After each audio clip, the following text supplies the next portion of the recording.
तो क्या आपने नोटिस किया है कि एक तरफ सरकार ईवी कार्स को बढ़ावा दे रही है और दूसरी तरफ पेट्रोल में इथेनॉल मिलाने की क्वांटिटी और बढ़ाती जा रही है, और तीसरी तरफ लोग सबसे ज्यादा हाइब्रिड कारों में अपना इंटरेस्ट शो कर रहे हैं। तो भाई सवाल ये है, क्या हाइब्रिड ही आने वाले 5 से 10 सालों का सबसे प्रैक्टिकल ऑप्शन है? अगर आपका जवाब है शायद, तो ये वीडियो आपके लिए हो सकता है, क्योंकि अगले 12 महीने में इंडिया में कई ऐसी हाइब्रिड एसयूवीज आने वाली हैं जो फॉर्च्यूनर, ट्यूशन और दूसरी प्रीमियम एसयूवीज को टक्कर देने वाली हैं। तो भाई नंबर 1 पे आती है होंडा ZR-V हाइब्रिड। शुरुआत करते हैं होंडा से। भाई होंडा की सबसे बड़ी ताकत क्या है? रिलायबिलिटी, यानी ऐसी कार जिसे खरीदने के बाद आपको कई सालों तक कोई टेंशन नहीं रहेगी।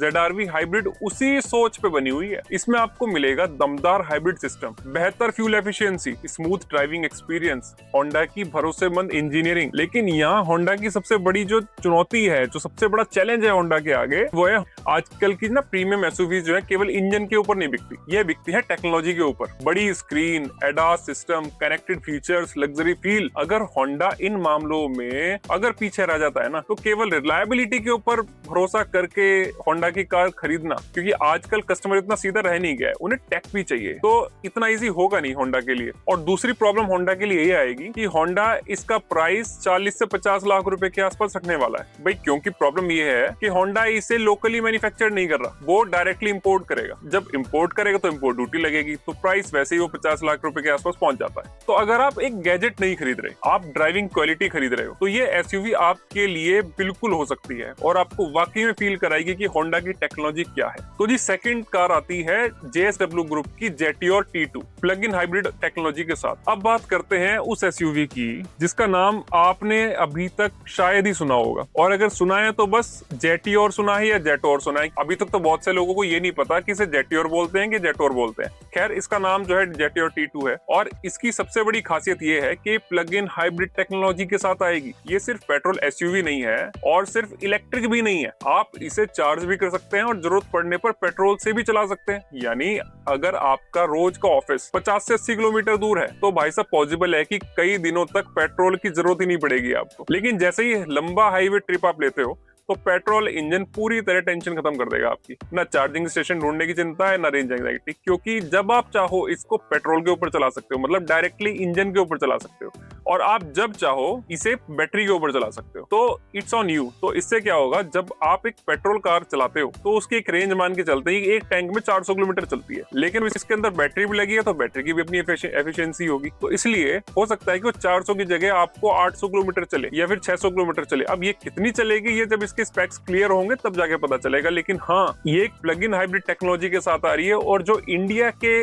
इंफ्रास्ट्रक्चर के हिसाब से बहुत ही यूजफुल है। तो जी इस एसयूवी का जो प्राइस होगा वो 40 से 45 लाख रुपए के आसपास होगा, और यही वजह है क्योंकि ये इस प्राइस ब्रैकेट में आ रही है, तो इसकी तुलना फॉर्च्यूनर से भी हो सकती है। क्योंकि भाई बहुत सारे ऐसे कस्टमर्स हैं जो अभी बड़ी एसयूवी चाहते हैं, पर वो बड़ी एसयूवी के साथ साथ पावर तो चाहेंगे ही, लेकिन उन्हें भाई साहब कम कॉस्ट में चलाना है, मतलब उनकी रनिंग कॉस्ट भी कम रहे, फ्यूल एफिशिएंसी हो कार में, माइलेज भी दे। तो अगर Jetior सही प्राइसिंग और सर्विसिंग के साथ आती है और प्रॉपर सर्विस नेटवर्क होता है, तो ये एक गेम चेंजर हो सकता है इस ऑटोमोबाइल इंडस्ट्री में। तो जी अब अगली कार आती है Honda CR-V हाइब्रिड। और आप सच बताना, जो भी अगर आप वाकई में Honda के फैन हैं और आपने जैसे ही CR-V सुना, तो आपके वो पुरानी यादें ताजा हो गई होंगी शायद, क्योंकि Honda CR-V एक वो कार है जो अपने एक डाई हार्ड फैन लेके चलती थी, जिसका नाम सुनते ही ना जो पुराने कार लवर्स है ना, उनके चेहरे पे एक मुस्कुराहट आई जाती थी। तो एक समय था भाई जब CR-V इंडिया की सबसे प्रीमियम और सबसे पसंदीदा एसयूवी में गिनी जाती थी। अब खबर है कि Honda इसे हाइब्रिड अवतार में वापस लेके आ रहा है। अगर ऐसा होता है तो ये सिर्फ एक नई कार की लॉन्चिंग नहीं होगी, ये Honda की इंडिया में हाइब्रिड स्ट्रेटेजी को लेके एक बहुत बड़ी शुरुआत होगी। हाँ, हाइब्रिड अभी Honda सिटी में आता है, लेकिन Honda CR-V का एक अलग ही लेवल था। भाई Honda CR-V किन चीजों के लिए याद की जाती है? अपने शानदार ड्राइविंग डायनेमिक्स के लिए, एक कंफर्ट केबिन के लिए, और most reliable and performance oriented car. लेकिन इस बार होंडा को सिर्फ इन्हीं 3-4 चीजों के ऊपर नहीं चलना पड़ेगा। आजकल कस्टमर्स को माइलेज भी चाहिए, जैसे कि मैं पहले बता चुका हूँ, लोगों को टेक्नोलॉजी चाहिए, फीचर्स चाहिए, माइलेज चाहिए, रनिंग कॉस्ट कम से कम चाहिए। तो यहाँ पे हाइब्रिड CR-V एक मजबूत ऑप्शन हो सकता है, अगर आप एक वाकई में होंडा के लिए या फिर एक ऐसा ऑप्शन ढूंढ रहे हैं जो आपको हाइब्रिड टेक्नोलॉजी दे। तो भाई उम्मीद तो ये की जा रही है कि 2026 के आखिर तक या 2027 के स्टार्टिंग तक लॉन्च हो जाएगी।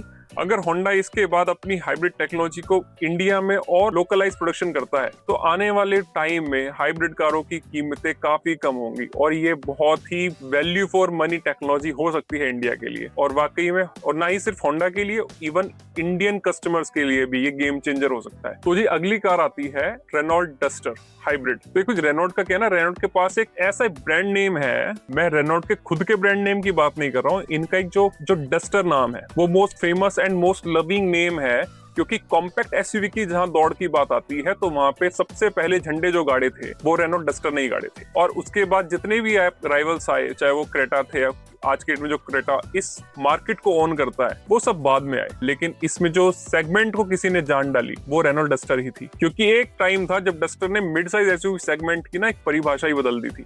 अब कंपनी इसे हाइब्रिड टेक्नोलॉजी के साथ वापस लाने की तैयारी में है। और सबसे दिलचस्प बात तो ये है, रेनॉल्ट का कहना है कि उनका हाइब्रिड सिस्टम केवल माइलेज बढ़ाने के लिए नहीं बना है, बल्कि शहर के ट्रैफिक में कार का बड़ा हिस्सा इलेक्ट्रिक मोड पर पूरी तरह से कोशिश करेगा आपको चलाने की। दैट मीन्स अगर आपकी सिटी में पूरी तरह से कार इलेक्ट्रिक मोड पे चल रही है तो दैट मीन्स आपकी जो माइलेज है वो बहुत ज्यादा बढ़ जाएगी। यानी जहां दूसरी हाइब्रिड एसयूवीज बार बार पेट्रोल इंजन पे स्विच करती हैं, फिर बैटरी पे स्विच करती हैं, वही डस्टर ज्यादातर टाइम बैटरी पर चलेगी, तो फ्यूल कंजम्पशन भी कम होगा। साथ ही इसमें लगभग 1.8 लीटर का नेचुरली एस्पिरेटेड इंजन मिलेगा। और ये इंजन आपके जितने भी इसके राइवल्स हैं, आप ग्रैंड विटारा हाइब्रिड की बात कीजिए, हाईराइडर की बात कीजिए, उनके इंजन से बड़ा इंजन है। हाईवे परफॉर्मेंस भी आपको बेहतरीन मिलने वाली है। तो अगर प्राइस की बात करें, ये आपको टर्बो पेट्रोल के जो इसके वेरिएंट्स हैं उससे लगभग 1.5 लाख रुपए या 2 लाख रुपए आपको ऊपर के प्राइस पर मिलेगी। दैट मीन्स पॉसिबल है कि आपको 15 से 24 लाख 25 लाख रुपए के आसपास की रेंज में आपको इसके हाइब्रिड वेरिएंट्स मिलने शुरू हो जाएंगे। अगर रेनॉल्ट सही प्राइसिंग करता है और प्रॉपर आपको सर्विसिंग एश्योरेंस देता है तो डस्टर एक मार्केट क्रैकिंग प्रोडक्ट हो सकता है। वो बात अलग है, अभी तक जिस तरह से डस्टर सेल हो रही है, जो नंबर्स निकल के आ रहे हैं इसके 1 लीटर के इंजन के और 1.3 लीटर इंजन के सेल्स फिगर्स, वो कुछ खास अच्छे हैं नहीं। खैर देखते हैं हाइब्रिड में क्या करता है। तो ये थी आने वाले टाइम में कुछ हाइब्रिड कार्स और प्लग इन हाइब्रिड कार्स जो इंडिया में आने वाली हैं। भाई सवाल अब ये नहीं है कि हाइब्रिड टेक्नोलॉजी आएगी या नहीं, सवाल ये है कि कौन सी कंपनी सबसे पहले सही टाइम पर और सही प्राइस पर हाइब्रिड टेक्नोलॉजी लेके आएगी और हाइब्रिड प्रोडक्ट लेके आएगी। क्योंकि आने वाले कुछ सालों में इंडिया में पॉसिबल पेट्रोल और डीजल का जो दिन दिख रहे हैं ना, वो कुछ अच्छे हैं नहीं।